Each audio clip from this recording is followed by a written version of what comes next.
napanood ko yung interview kay Trillanes, sabi niya, ang posibleng makatalo kay Sara sa 2028 si Torre. Posible daw na makatalo kay Sara sa 2028 si dating PNP chief, ngayon ay general manager ng MMDA, General Nicolas Torre. Ayon yan kay Trillanes, mga kabunyog. Yan ang latest niyang pronouncement. Ngayon ang tanong, bakit parang biglang pumihit si Trillanes? Di ba dati ang ini-endorse niya, sabi niya si Risa? Kung maalala natin, ang sabi niya, ang pinakamagaling na pwedeng maging presidente, kung ako lang, sabi niya, si Risa Hontiveros. So ito, napansin ko ito, ewan ko kung napansin nyo rin, ang binabanggit na ni Trillanes ngayon, si Torre na. Sabi niya sa isang interview sa kanya, kung siya ang tatanungin, ang posibleng makatalo daw kay Sara, si Torre. Ay dati ang binabanggit ni Trillanes na sa tingin niya malakas na pambato, si Risa Hontiveros. Bakit parang biglang pihit si Trillanes? Ako kung akong tatanungin niyo, mga kabunyog, kung akong tatanungin niyo, ako ang tingin ko lang tingin ko ito, hindi ko naman nakakausap si Trillanes Hindi ko naman nakakausap si Trillanes. Pero ang tingin ko diyan, baka medyo naghihinanakit si Trillanes sa oposisyon. Naghihinanakit yata si Trillanes sa oposisyon, yung mga dilawan, kakamping. Kasi nabanggit na rin ito ni dating Secretary Ronald Llamas.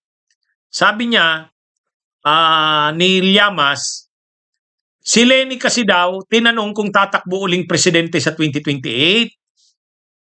Ang sagot daw ni Leni, magdi-decide siya sa 2027. Ay, mukhang hindi nagustuhan ni Trillanes yung sagot na yun ni Leni. Ayon kay Llamas galing ito kay Ronald Llamas, parang naghihinakit si Trillanes. Bakit na naman 2027 magdi-decide si Leni? Na kaya nga natalo nung 2022 ay sa tingin ni Trillanes, kulang sa preparasyon. Dapat kung tatakbong presidente sa 2028, ngayong 26 mag-decide na. Ang problema naman, si Risa Hontiveros, sinabi rin niya ni Risa, hindi siya lalaban na president kung lalaban si Leni. Malinaw naman yan kay Risa Hindi siya lalaban na president kung lalaban si Leni. Kumbaga, si Risa, nire-respeto niya dyan ang desisyon ni Leni. Kaya mauna muna si Leni. Pag hindi tumakbo si Leni, bukas si Risa. Yun yung sinasabi ni sinasabi ni Risa. Pwede rin siyang mag-vice kay Leni. Pero kung si Leni ay tatakbo, hindi siya tatakbo. Kaya sa tingin ko, alam yan ni Trillanes na si Risa hindi tatakbo kung tatakbo si Leni. Kaya lang, ang punto dito, si Leni naman hindi naman makakapag-decide. Ayon kila Llamas, nalaman daw ni Trillanes na ang sabi ni Leni magdi-decide siya sa 2027. Para mga kabunyog, mga kababayan, siguro ang naisip ni Trillanes, wag na nga lang ako sa opposition Hindi na lang ako doon magsusugal kay Risa or ayaw. Diyan, parang ang hirap diyan ang tagal magdesisyon. Ito na lang kayang si Torre ang itulak ko. Si Torre naman, pag tumakbo naman yan, hindi naman yan as dilawan. Hindi naman yan as kakamping. Parang ang dahil nasa administrasyon na ngayon si Torre, di ba? General manager na ng MMDA, ibig sabihin, baka iniisip ni Trillanes na pwedeng kumbinsihin si PBBM na ang i-endorse sa presidente si Torre.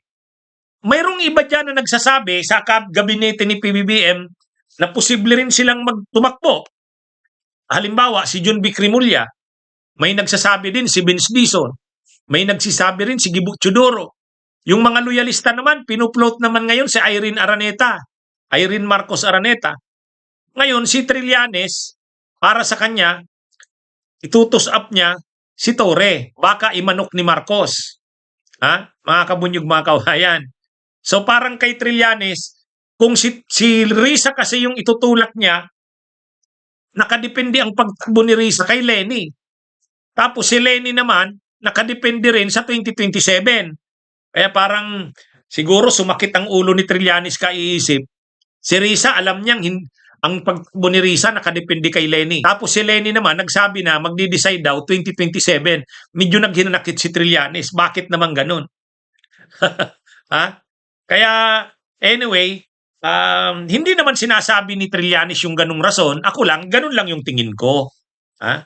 Ako naman kasi, di ba, nag-o-observe ako ng politika. So ako parang nakikita ko, yun ang rason ni Trillanes. Parang ang hirap ng kung kay Risa siya, kasi si Risa, nakadepende ang desisyon kay Leni.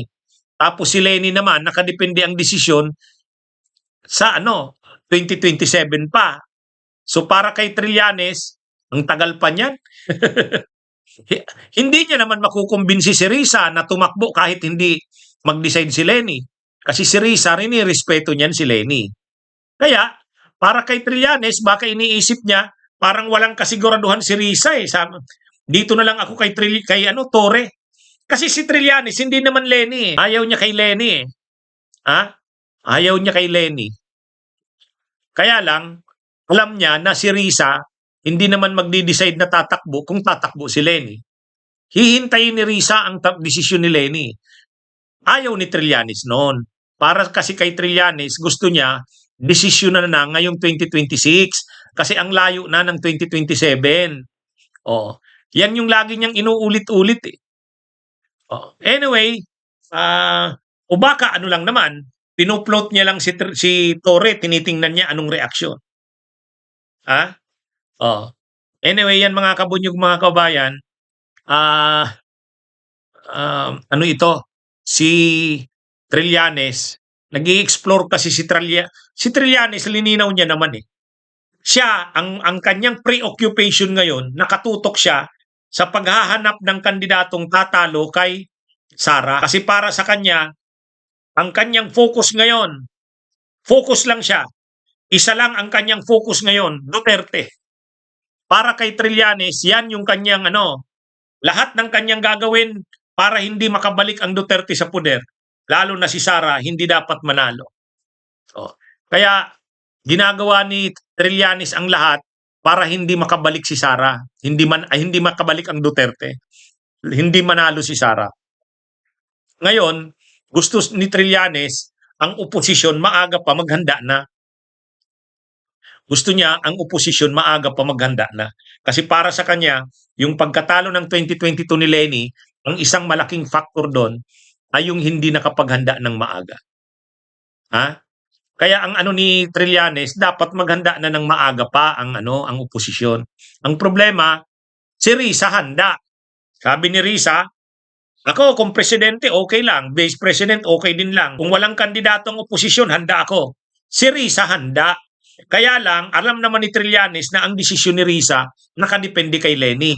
Kung si Leni ay tatakbo, hindi tatakbo si Risa. Pwede siyang tumakbo, vice ni Leni. Pero, ang problema naman kay Leni, nakarating kay Trillanes, magdi-decide daw 2027. Oh, masama yung loob ni Trillanes ayon kay Llamas. sabi ni Llamas, 2027 na naman, ang tagal na niya. Oh. Ang problema si Leni, hindi mo naman yan mapilit. Ay, si Leni pa. Kung anong desisyon yan, pag sinabi niyang 27, ano yan? Oh. Anyway, mga kabunyog, mga kabayan, ako naman, hindi ko naman nakakausap si Trillanes.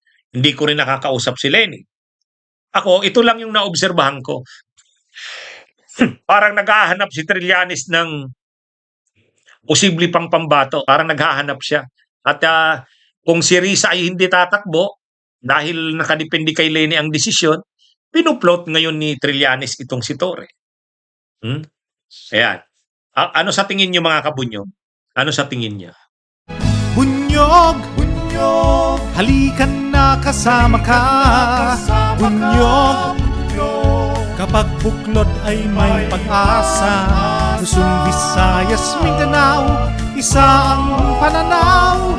Sa bagong Pilipinas ang bunyog isisigaw.